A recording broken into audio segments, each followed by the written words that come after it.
আজকাল একা থাকতে বেশ ভালোই লাগে। ইচ্ছে করে জনহীন প্রান্তে বা দূর দিগন্তে মিশে যাই ওই প্রকৃতির মাঝে। একা থাকাটা আমার অভ্যাসে পরিণত হয়েছে। তবে একা থাকারও একটা ভালো দিক আছে। একাকিত্ব কখনো বেইমানি করে না, বরং নিজের আত্মসত্তাকে চিনতে সাহায্য করে নিজেকে নতুনভাবে গড়ে তুলতে। এই কথাগুলোর মানে তারাই বুঝবে যারা প্রত্যেকটা সম্পর্ক থেকে শুধু যন্ত্রণা আর অবহেলা নিয়ে ফিরে এসছে।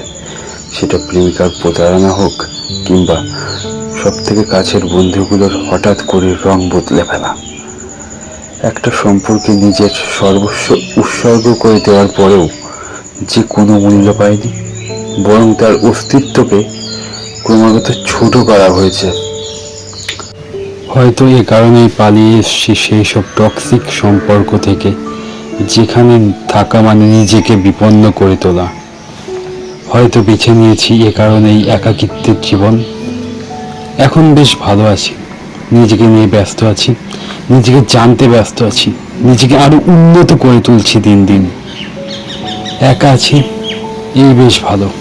না আছে কোনো কিছু পাওয়ার আশা, না আছে হারানোর ভয়।